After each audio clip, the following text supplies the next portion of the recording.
ये बिल्कुल गलत बात है। ओके, तो आपकी बातों से ऐसा लगता है कि आप कहते हैं कि सिर्फ मुझे देखिए, एक मैं ही हूं ठीक कर रहा हूं।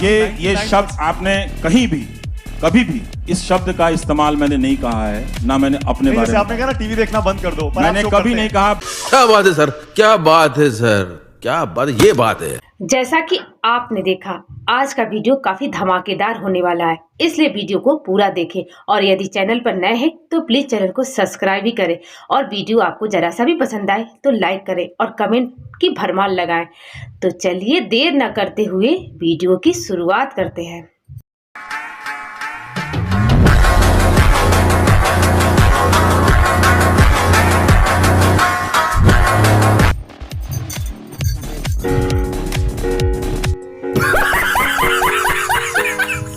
कंटेंट जो है उस पर बाद में, लेकिन जैसा संदीप ने कहा, आप बहुत ज्यादा नेगेटिव नहीं है। जैसे कल राजदीप आए थे, राजदीप ने कहा कि अगर मीडिया बटा है, मानक मैं दुकानदार नहीं हूं। आप जिनका नाम लेकर आए हैं वो मैं बैलेंसवादी नहीं हूं। इस वक्त भारत का मीडिया भारत के अर्जित लोकतंत्र की हत्या कर रहा है, ये बात तथ्य है। नहीं वो ठीक है, मैं सवाल पे आ रहा हूँ। सवाल मेरा ये था, जैसे राजदीप को और बहुत सारे लोगों को भी ऐसा लगता है कि मीडिया के बंटने के लिए दोनों पक्ष जिम्मेदार हैं। वो ये बिल्कुल गलत बात है। ओके, तो आपकी बातों से ऐसा लगता है कि आप कहते हैं कि सिर्फ मुझे देखिए, एक मैं ही हूं ठीक कर रहा हूं। ये शब्द आपने कहीं भी कभी भी इस शब्द का इस्तेमाल मैंने नहीं कहा है, ना मैंने अपने बारे में। आपने कहा ना टीवी देखना बंद कर दो, मैंने कभी नहीं कहा। झूठ बोल रहा है। बस एक चीज और है, जैसे आपने कहा कि आपको 1 मिलियन लोग देखते हैं, वाकई आपकी बहुत फैन फॉलोइंग है, बहुत लोग देखते हैं आपको, लेकिन बाकी लोगों को आप डिसमिस क्यों कर रहे हैं? उनको भी उसी YouTube पर मिलियंस ऑफ मिलियंस आप तुलना कर लीजिए। नहीं तुलना नहीं, वैसे बता जरूर उनको। मैंने ये भी कहा कि सारी दुनिया मुझे नहीं देखती। जो मेजॉरिटी बहुसंख्यक का जो फंडामेंटलिस्ट है वो ताकत में और संसाधन में बहुत बड़ा है। जो हिंदू सांप्रदायिकता है, जो जिसका बड़ा स्वरूप दिख रहा है, उस पर हम क्यों नहीं बात कर पाते? जब भी हिंदू सांप्रदायिकता की बात करने की नौबत आती है तो ये कहा जाता है कि मुस्लिम सांप्रदायिकता से उसको एनर्जी मिल रही है, लेकिन ये बात पूरी तरह से सही नहीं है। अब सही नहीं है, अब सही नहीं। एक वक्त था जब सही थी, अब नहीं है। तो इन्हीं दिनों जब 2014 के बाद व्हाटअबाउटरी शुरू हुई तो मैं कहता था ये जावेद अख्तरीय प्रभाव है। वही हो गया है कि आप अगर 1984 की बात करने जाएं तो कहेंगे आप 2002 की बात नहीं कर रहे हैं, 2002 की बात करने जाएं तो कहेंगे कि 1984 की बात नहीं कर रहे हैं। हम सांप्रदायिकता के सवाल पर सीधे बात क्यों नहीं कर पाते? देखिए, हमारे मुल्क में जो सेकुलरिज्म की डेफिनेशन रही है वो ये है कि हम हर तरह का धर्म जो है उससे डिस्टेंस रखें, उसको इज्जत दे दें। ये हमारा सेकुलरिज्म होना चाहिए था, लेकिन ऐसा हुआ नहीं। और जो सेकुलरिस्ट पार्टियां हैं उन्होंने भी ये गलती की है जिसकी उन्हें सजा मिल रही है। ये सब दोगलापन। जो सो कॉल्ड सेकुलरिस्ट पार्टियां हैं वो ये है कि उन्होंने जो माइनॉरिटी फंडामेंटलिस्ट थे उनसे आंख चुराई। उन्होंने उस कम्युनलिज्म को या उन रीएग्रेसिव आइडियाज को और उस तरह के रिएक्शनरी लोगों को बहुत सही तरह से क्रिटिसाइज नहीं किया, बल्कि उन्हें इस्तेमाल करने की कोशिश की। तो ये जो तरीका है कि आप माइनॉरिटीज के फंडामेंटल्स को नर्चर करेंगे, ये ठीक नहीं। अब हम आ जाते हैं सीधे कि इस चुनाव में एक राष्ट्रवाद बड़ा मुद्दा हो गया है। और इसके पहले के भी कई चुनावों में तो इसके बीच बीच में वंदे मातरम को लेकर धर्म का मसला आते रहता है। बहुत से लोग जो इसी स्पेस में ये सोचते हैं कि नहीं राष्ट्रवाद भी ज़रूरी है, लेकिन उनका एक कॉन्फ्लिक्ट पैदा हो जाता है कि क्या अपने धार्मिकता को निभाते हुए वो सेकुलर बने रह सकते हैं, नेशनलिज्म बने रह सकते हैं? देखिए, राष्ट्रवाद का मुद्दा क्या है? राष्ट्रवाद की परिभाषा पे बहस हो सकती है। राष्ट्रवाद का मुद्दा तो ऐसे हम देख रहे हैं कि ऑक्सीजन का मुद्दा हो।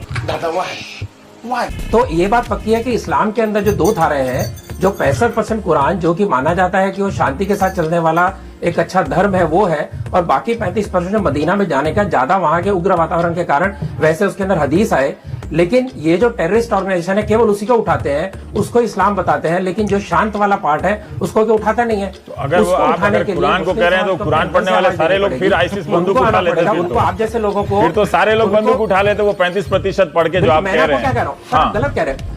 रवि जी आप मेरी बात को, रवि जी आप एक विचार बना के बैठे हैं। हाँ। आप मेरी बात सुन नहीं रहे। कौन सा मैंने विचार कहा बना के 65% कुरान ऐसी है जिसके अंदर अच्छी बातें आम समाज के लिए लिखी हैं, हाँ। उसको उभारा नहीं जाता। हाँ। जो उनको उभारते हैं उनको उभारने के लिए मौका मैंने नहीं तो मिलता। कहा आप भी मैंने तो ऐसे कहा लोगों कि को जो बुलाते कुरान हैं, पढ़ता ऐसी होगा वो पोजीशन देते हैं। 100% पढ़ता लेने होगा, वाले तो उस मुस्लिम यहाँ मुझे देखने को 35% को भी मिलते हैं। पढ़ता होगा ना। अगर आपके हिसाब से तो उस 35% को भी पढ़ता होगा ना। कौन सा हिस्सा उभारते हैं वो आपके ऊपर है ना। रवि जी जो हिस्सा कौन सा उभारते हैं, अगर टेररिस्ट ऑर्गेनाइजेशन भी उसी में से कोट करते हैं हाँ। और बाकी मुस्लिम भी उसी में से कोट करते हैं, तो उसका मतलब जो सही हिस्सा है उसको आपको उभारना पड़ेगा। आपको ऐसे हिस्सों को नकारना पड़ेगा जो इससे आज के 1000 साल पहले का समाज में थे, अब नहीं चल सकते। ये जो रिफॉर्म है मुस्लिम समाज के अंदर से आना पड़ेगा। बात तो सही है। आए दिन कुछ ऐसी बात सुनने को आती है जो न सुनते तो अच्छा था। अभी 2-3 दिन पहले एक साहब है जिन्हें ख्याल हो गया कि वो नेशनल लीडर है। हालांकि हकीकत यह है कि वो हिंदुस्तान की एक स्टेट आंध्रा, कि एक शहर हैदराबाद, कि एक शहर उस शहर के मोहल्ले के लिए। उन्होंने ये कहा कि वो भारत माता की जय नहीं कहना, नहीं कहना, इसलिए कि संविधान उन्हें नहीं कहता है। संविधान तो उन्हें शेरवानी पहनने को भी नहीं कहता और टोपी लगाने को भी नहीं कहता। वाह क्या सीन है। मैं ये जानने में इंटरेस्टेड नहीं हूं कि भारत माता की जय कहना मेरा कर्तव्य है कि नहीं, ये मैं जानना भी नहीं चाहता, इसलिए कि ये मेरा कर्तव्य नहीं, मेरा अधिकार। और मैं कहता हूं भारत माता की जय, भारत माता की जय, भारत माता की जय।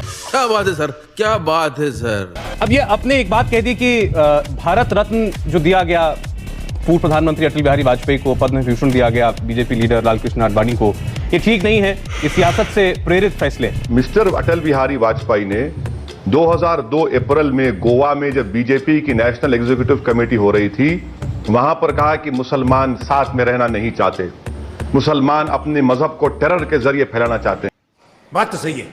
सदुद्दीन ओवैसी मुद्दे चुन लेते हैं, उससे बड़ी उससे कंट्रोवर्सी पैदा होती है और आप मुसलमानों के बीच हीरो बन जाते हैं। लेकिन जब मुद्दा आता है कश्मीर में कश्मीरी पंडितों की वापसी का, जो अपने ही देश में बेगाने हो गए, वहां कुछ नहीं कहते। आपका स्टैंड आज क्या है? इस पर मोदी सरकार कहती है कि हम वहां पर उनके लिए एक रिसेटलमेंट कॉलोनी बनाना चाहते हैं।